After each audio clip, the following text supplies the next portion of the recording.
Durand ফাইনালে সেই 2 গোলে এগিয়ে থেকে আবারও 2 গোল খাওয়া এবং তারপর ইভেনচুয়ালি ডুরান্ট ফাইনালে হার। আবারও সেই একই জিনিসের ঘটনার প্রত্যাবর্তন। 2 গোলে এগিয়ে থেকে আবারও শেষ পর্যন্ত 2-2 হয়ে গেল। ডিফেন্স প্রতি ম্যাচেই কিন্তু একটা সমস্যায় ফেলছে মোহনবাগানকে। এই গ্র্যান্ড ফাইনালেও দেখেছিলাম আলবার্তো চোট পেয়ে যাওয়ার পরে কিন্তু ডিফেন্সের কঙ্কালসাল চেহারাটাও সামনে এসেছিল। এই ম্যাচেও কিন্তু সেই আবারও আলবার্তো চোট পাওয়াটা কিন্তু একটা বড় ব্যাপার হয়ে গেল। আজকের ম্যাচের পর কি বলছেন বাগানের অন্যতম ফুটবলার গ্রেগ স্টুয়ার্ট এবং অধিনায়ক শুভাশিস বোস? চলুন শুনে নেওয়া যাক।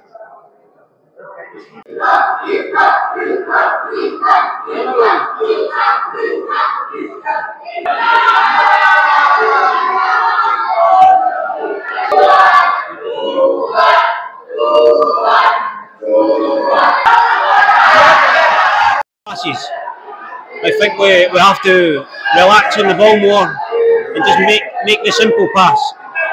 Sometimes I don't think we make the simple pass. We always try to do the difficult pass, and then we give the ball away, and then Mumbai they score the second goal from this. So from our point of view, we have to take care of the ball better. Thank you. Please.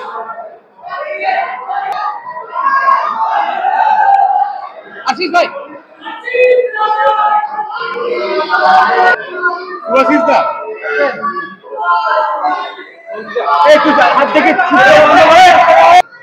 শুভাশিসদা কি বলবে? Durand ফাইনালে 2 গোলে এগিয়ে থেকেও সেই heartbreak হয়েছিল, আবারও সেরকম কি বলবে?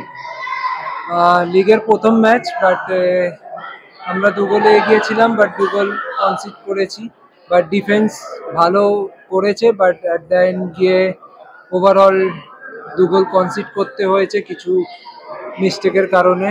তো আই হোপ ফিউচার ম্যাচেস, এখনো লিগ অনেক বাকি রয়েছে, ফিউচার ম্যাচে এই মিস্টেকগুলোকে শুধরে আবার আমরা বেটার পারফর্ম করতে পারবো এবং লাইক ক্লিন শিট রাখতে পারবো। কোনোভাবেই কি মুম্বাই বাধাটা টপকানো যাচ্ছে না? আজকে তো ভালো সুযোগ ছিল 2 গোলে এগিয়ে থাকা ঘরের মাঠে, তারপর আবার সেখান থেকে ম্যাচটা ড্র করা, আর 3 পয়েন্ট পাওয়ার জায়গায় 1 পয়েন্ট, এটা তো অনেকটা।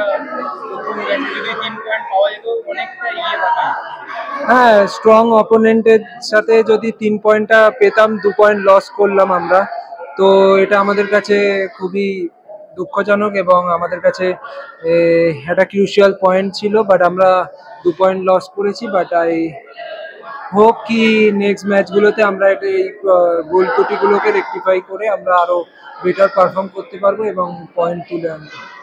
শুভাশিসদা, আলবার্তোর চোটটা কি মাঝে মাঝে ফ্যাক্টর হয়ে যাচ্ছে? ডুরান্ট ফাইনালেও যেটা দেখেছিলাম তোমার সাথে আলবার্তো এটা ছিল, কিন্তু চোটটার পরেই খেলাটাই হচ্ছে, এবারেও কি সেই প্রবলেমটাই মনে হয়? সেট টিম ছিল, চেঞ্জ হয়ে গেলে আবার নতুন প্লেয়ার আসছে, বাট আই থিঙ্ক ওভারঅল টিমকে আরো বেশি রেসপন্সিবিলিটি নিতে হবে কিছু জায়গায়। আর টিম অনেক ভালোই করছে, বাট মুম্বাইও ভালো টিম, ভালো খেলেছে। আই হোপ আমরা নেক্সট ম্যাচগুলোতে আরো বেটার করবো, অ্যাজ এ টিম একসাথে খেলে জিতবো। দীপেন্দু বিশ্বাসকে পাশে কেমন দেখবে? দীপেন্দু ভালো খেলছে, ও আস্তে আস্তে কনফিডেন্স গেইন করছে, আর ওভারঅল টিমে সবাই সাপোর্ট করছে ওকে। আই হোপ ও এই বছর ভালো পারফর্ম করবে এবং সুযোগ পাচ্ছে, ওকে আমরাও হেল্প করছি। Thank you.